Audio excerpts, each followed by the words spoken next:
Assalamualaikum warahmatullahi wabarakatuh. Saya Nur Akida dari jurusan Agribisnis semester 4 Fakultas Sains dan Teknologi Universitas Muhammadiyah Sidin Rapang. Saat ini saya mendapatkan tugas berupa penyuluhan pertanian dan materi penyuluhan yang akan saya bawakan yaitu hama dan penyakit tanaman terong dan pengendaliannya. Dalam melakukan budidaya tanam terong, baik terong ungu, terong lalap, terong Belanda, terong putih ataupun terong hijau, pastilah akan ada kendala yang dialami, salah satunya serangan hama dan penyakit. Hama dan penyakit yang menyerang tanaman terong dan cara pengendaliannya yaitu hama tanaman terong terdiri dari yang pertama, kumbang daun. Kumbang pemakan daun Epilactna sp merupakan hama yang dominan pada tanaman terong fase vegetatif dan fase generatif. Imago kumbang ini berwarna jingga kusam dengan bintik-bintik hitam pada elitranya dan panjang tubuhnya berkisar antara 5-8 mm. Larvanya berwarna kuning dan terdapat seta yang terlihat seperti duri pada bagian tubuhnya. Kumbang Epilactna sp aktif makan terutama pada pagi hari, sedangkan pada siang hari aktivitas makannya menurun. Pada sore hari kembali aktif makan dan kemudian menjadi malam aktivitas makannya menurun lagi.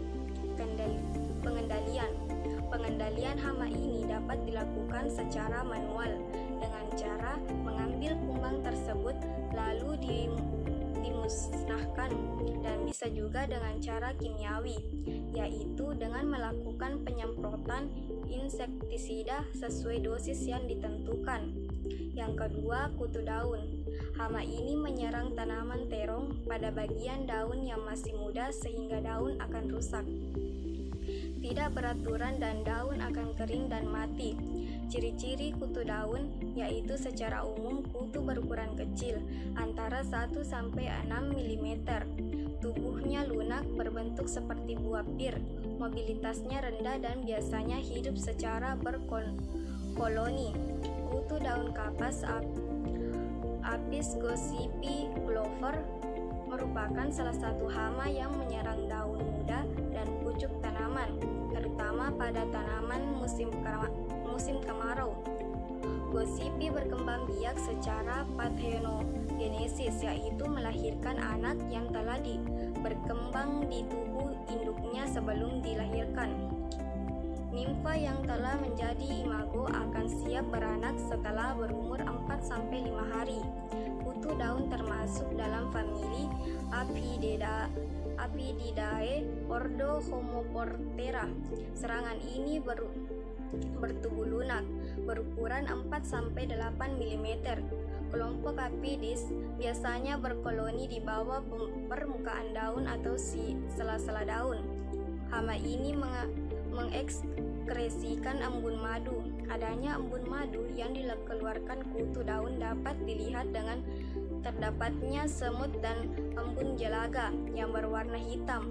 Munculnya embun jelaga ini menyebabkan permukaan daun tertutupi sehingga akan menghambat proses fotosintesis.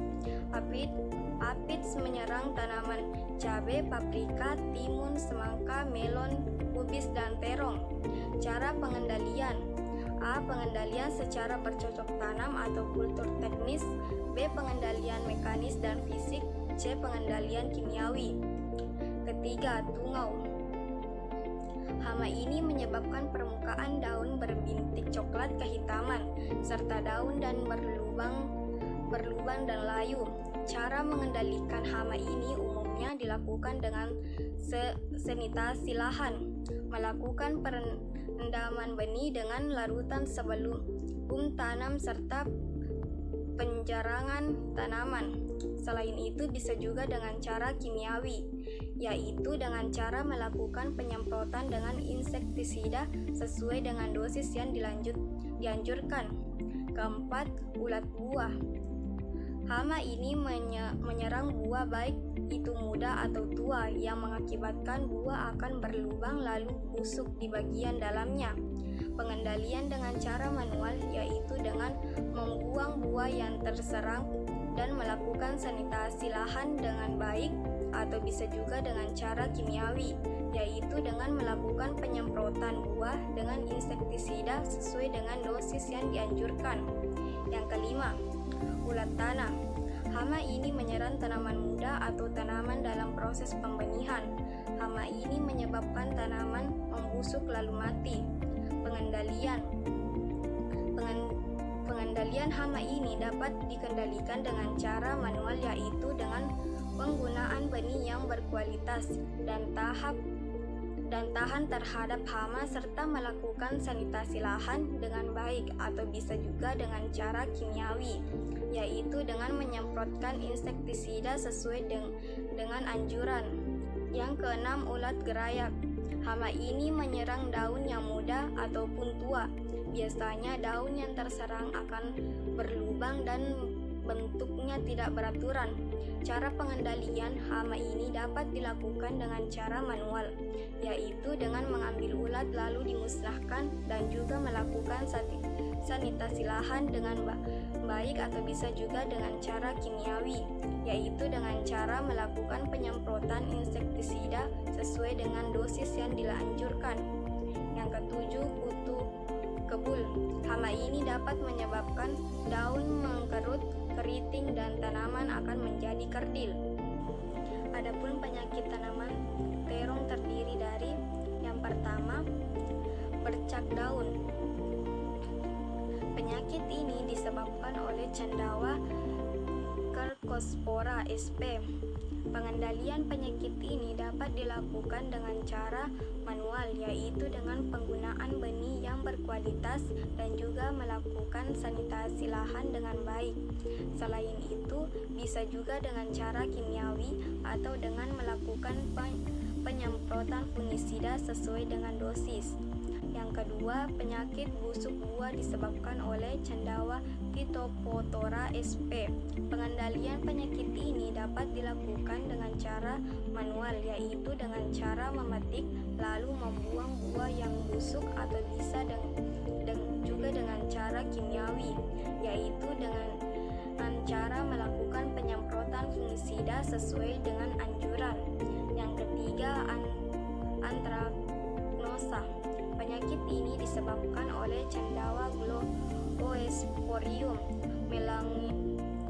melongena.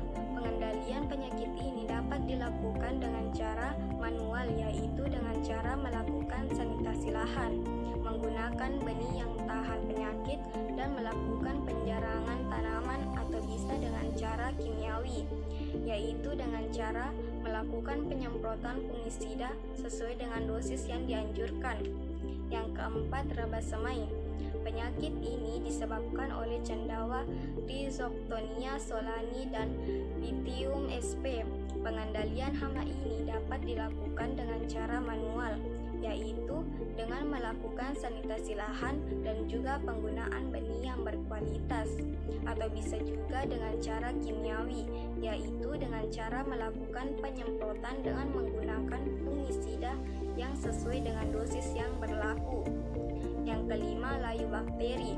Penyakit ini disebabkan oleh bakteri Pseudomonas solanacearum. Penyakit ini membuat tanaman layu dan mati. Pengendalian penyakit ini dapat dilakukan dengan cara melakukan sanitasi lahan, atau juga dengan melakukan penyemprotan bakterisida sesuai dengan anjuran. Jadi cukup sekian materi penyuluhan pertanian yang saya sampaikan. Lebih dan kurangnya mohon dimaafkan. Wassalamualaikum warahmatullahi wabarakatuh.